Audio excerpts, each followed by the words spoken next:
Hey everybody, Bill Shaka here. Welcome to another edition of the 5-Minute Motivator. Welcome to my office in Tamarindo, Costa Rica. I know this is kind of a sterile background, but we're going to have to stay inside a little bit more than what I wanted just because of weather conditions and insect conditions. Otherwise, especially this time of year when it just starts to rain, I would be out there going like this. I guess I'm in here now going like this. Anyway, so I'll do my best to get outside as much as I can because I know it's a much better backdrop than these screens. Anyway, today, I like to think that I coined this term, but I probably didn't. I mean, I'm sure if some of you have heard of this before or know where it came from, let me know.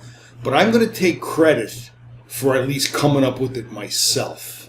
I mean, psychologically, I might have been exposed to this years back and now it's just surfacing. I don't know, because I'm not a psychologist. But the term is this: divine empathy.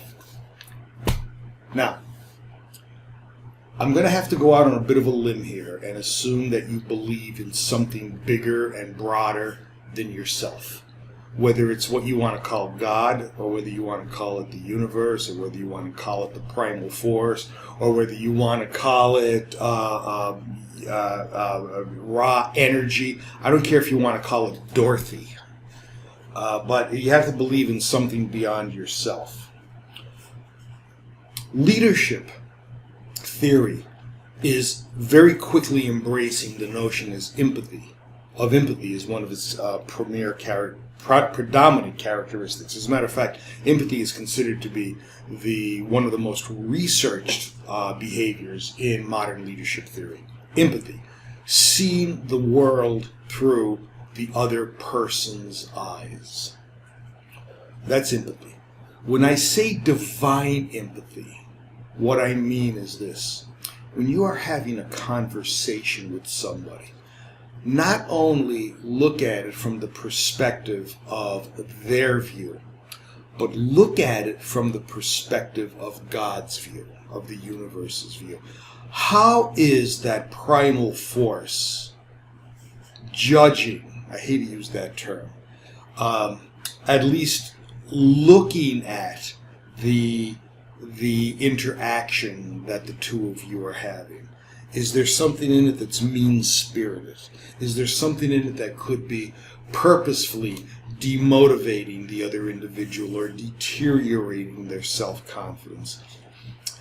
Divine empathy is when we look at the world through God's eyes as best we possibly can, and not necessarily our own eyes or the other person's eyes.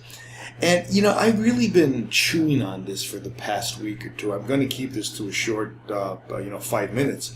But I think it's something that I'm going to explore in further detail.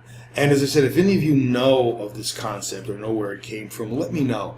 Because I'm in the process of writing a book now called Metaphysical Management. And I want to bring topics like gratitude and forgiveness into the managerial or leadership realm. This notion of divine empathy, I think, fits very nicely into it. But I don't want to plagiarize. I want to give credit to the people that I owe credit to, if in fact there is anybody. So if you know where this material might have come from, let me know. If not, I'm going to shamelessly assume credit, because I know I came up with it myself without the value of anybody or anything else. But I'd like you to think about that, divine empathy. If you have any input on this, let me know. The more that you can share with me, the better off it would be. Look at the world not through your eyes, not through the other person's eyes, but through God's eyes. See what changes. Bill Shaka, thanking you for attending another edition of the 5-Minute Motivator. Looking forward to seeing you in the next. Bye-bye.